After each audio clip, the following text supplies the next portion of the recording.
Hello my dear students, good morning all of you. नमस्ते बेटियों, खुश रहिए हमेशा। Myself JPN Pushpendra Bhardwaj, assistant professor department of education, Jyoti Vidyapeeth women's university Jaipur. अब से पहले हमने aggregate demand schedule, aggregate demand के components and saving function, consumption function, इन सब के ऊपर डिस्कशन कर चुके। इस सेविंग फंक्शन और कंजप्शन फंक्शन के साथ में हमने MPC और MPS के ऊपर डिस्कशन किया, मतलब मार्जिनल प्रोपेंसिटी टू कंज्यूम और मार्जिनल प्रोपेंसिटी टू सेविंग। जो MPC होता है वो कंजप्शन फंक्शन का जो स्लोप है उसको शो करता है, और MPS होता है वो सेविंग फंक्शन के स्लोप को शो करता है।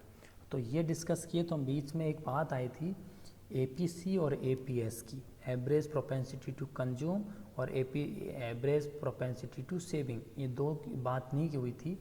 तो साथ में APC, APS, MPS और MPC इन सब के बीच में रिलेशन पढ़ते हैं कि कैसे क्या होता है।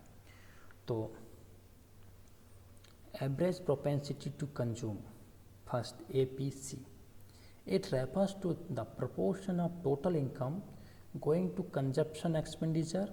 It is measured as the ratio between total consumption and total income. जो APC है, एवरेज कैसे निकालते हैं, जितने भी टोटल है हमारा उसमें जितने भी नंबर ऑफ जो संख्या है उसके भाग दे देंगे। इसी तरीके से जो अब मैं बात कर रहा हूँ नाम आ रहा है जिसमें कंज्यूम, और कंज्यूम किसके बेस से, कंजप्शन किसके बेस पे होगा, इनकम के बेसिस पर। तो इनकम के बेस, इनकम पर और कंजप्शन के बीच में कितना रिलेशन है उसके बीच में शो करेगी ये। तो टोटल कंजप्शन और टोटल इनकम के बीच में रिलेशनशिप्स को शो करती है APC। अब बात करूँ मैं इसके फॉर्मूला वगैरह की, तो the average propensity to consume is the ratio between total consumption and total income. Average propensity to consume equal to consumption divided by income. APC equal to C/Y। If income income is 100 crore and consumption is 80 crore, then APC equal to 80 divided by 100 equal to 0.8, मतलब 80%. The indicates that 80% of the income is spent by the way of consumption expenditure in the economy. The value of APC is generally less than 1. Less than 1 because often a part of income is saved. However, there can be situation when APC equal to 1, when C equal to Y.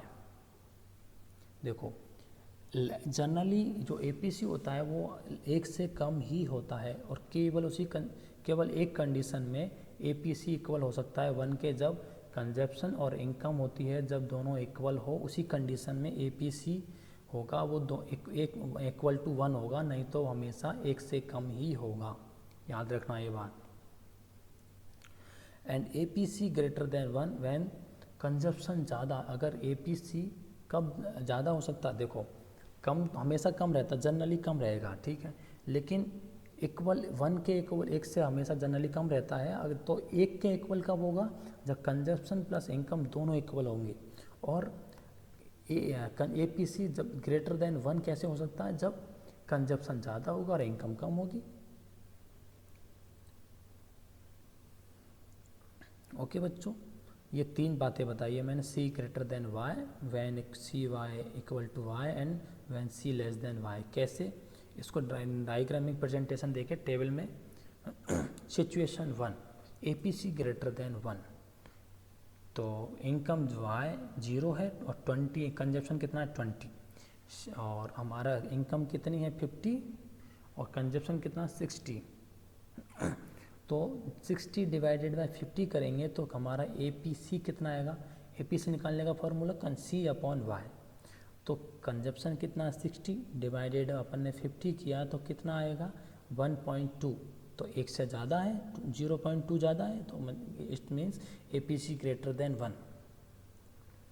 Situation 2, APC equal to 1 कैसे होगा, जब मैंने बोला था कि APC equal to 1 जब होगा जब कंजप्शन और जो इनकम होगी दोनों इक्वल रहेंगी। तो कंजप्शन भी 100 है और इनकम भी 100, it means APC equal to 1। Situation 3 की बात कर रहा हूँ, APC लेस देन 1, कैसे होगा, जब इनकम ज़्यादा होगी और कंजप्शन कम होगा। तो इनकम हमारी 150 है और कंजप्शन कितना 140, इट्स मीन इनकम 0.934। तो हमारा ये it's mean APC less than 1।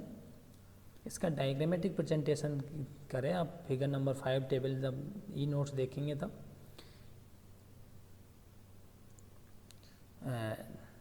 the diagram show that when C line is above the Y line, C greater than Y। जो कंजप्शन Y के ऊपर कंजप्शन की जो लाइन है वो 20 से स्टार्ट हो रही है और इनकम की इस लाइन कहाँ से हो रही है 0 से।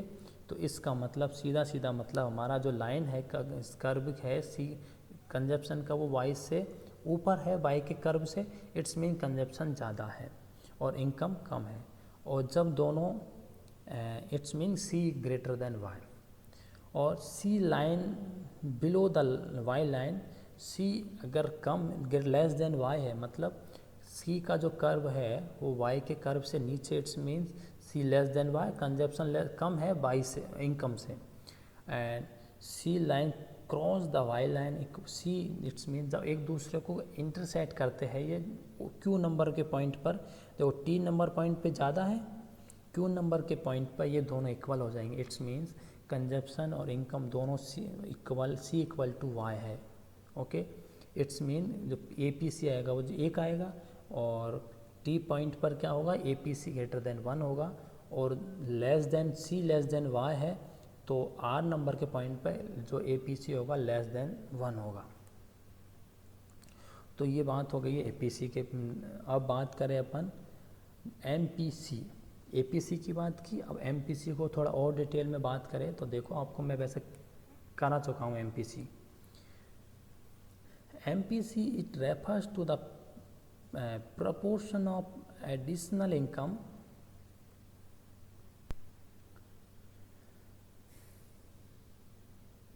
an economy sees an important component sorry